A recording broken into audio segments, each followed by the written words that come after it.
Hello అండి, ఈరోజు masoor dal curry చేసేసుకుందాము. మీరు ఎప్పుడైనా ఈ కర్రీ విన్నారా, చేశారా? ఒకసారి ప్రాసెస్ చూసేయండి. ఫస్ట్ మసూర్ దాల్ తీసుకున్నానండి, అది మంచిగా వాష్ చేసి పెట్టేసుకున్నాను. ఇవే ఇలా ఎర్ర కందిపప్పు అంటారు. వాష్ చేసి పక్కన పెట్టేసుకున్నాను, నానబెట్టుకో అవసరం లేదు మనం. తర్వాత ఆనియన్స్, పచ్చిమిర్చి, టమాటాస్ కట్ చేసేసి పక్కన పెట్టేసుకున్నాను. తర్వాత పాట్ పెట్టుకొని 2 టేబుల్ స్పూన్స్ ఆయిల్ వేసుకొని చెక్క, లవంగాయ, యాలక్కాయలు, బిర్యానీ ఆకు వేసుకొని ఒకసారి ఫ్రై చేసుకొని తర్వాత పచ్చిమిర్చి అండ్ కరివేపాకు వేసుకొని మంచిగా పోపు అంతా ఫ్రై చేసుకోవాలి. పోపు అంతా ఫ్రై అయిపోయిన తర్వాత కట్ చేసుకున్న ఆనియన్స్ వేసుకొని మంచిగా ఫ్రై చేసుకోవాలి. కొంచెం మగ్గిన తర్వాత పసుపు అండ్ ఉప్పు వేసుకొని మంచిగా కలిపేసుకొని పూర్తిగా మగ్గిపోవాలి. మగ్గిపోయిన తర్వాత అల్లం వెల్లుల్లి పేస్ట్ 1 స్పూన్ వేసుకోవాలి.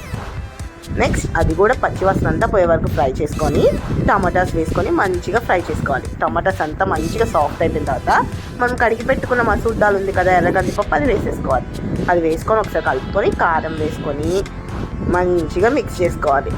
తర్వాత వాటర్ పోసుకొని పప్పును ఉడికించుకోవాలి. వాటర్ పోసుకోవాలండి, పోసుకోవడం వల్ల పప్పు మంచిగా మెత్తగా ఉడికిపోతుంది. బాగా ఉడికిపోయిన తర్వాత పప్పు ఒక 15 to 20 minutes పడుతుంది. మంచిగా ఉడికిపోయిన తర్వాత బాయిల్ చేసుకుని ఎగ్స్ వేసుకోవచ్చు. నేనైతే బాయిల్ చేసుకుని ఎగ్స్ వేసుకొని, మీరు బాయిల్ చేసుకొని ఫ్రై చేసుకొని కూడా వేసుకోవచ్చు. చేసుకొని నేను లాస్ట్గా బాగా ఉడికిపోయిన తర్వాత ధనియాల పౌడర్ వేసుకొని కొత్తిమీర వేసుకొని దించేసుకోవడమే అండి. ఇంతే అండి, కానీ భలే టేస్టీగా ఉంటుంది. మీరు ఎప్పుడైనా ఈ పప్పుతో కర్రీ చేసుకున్నారా? ఒక్కసారి చేసుకొని చూడండి, చాలా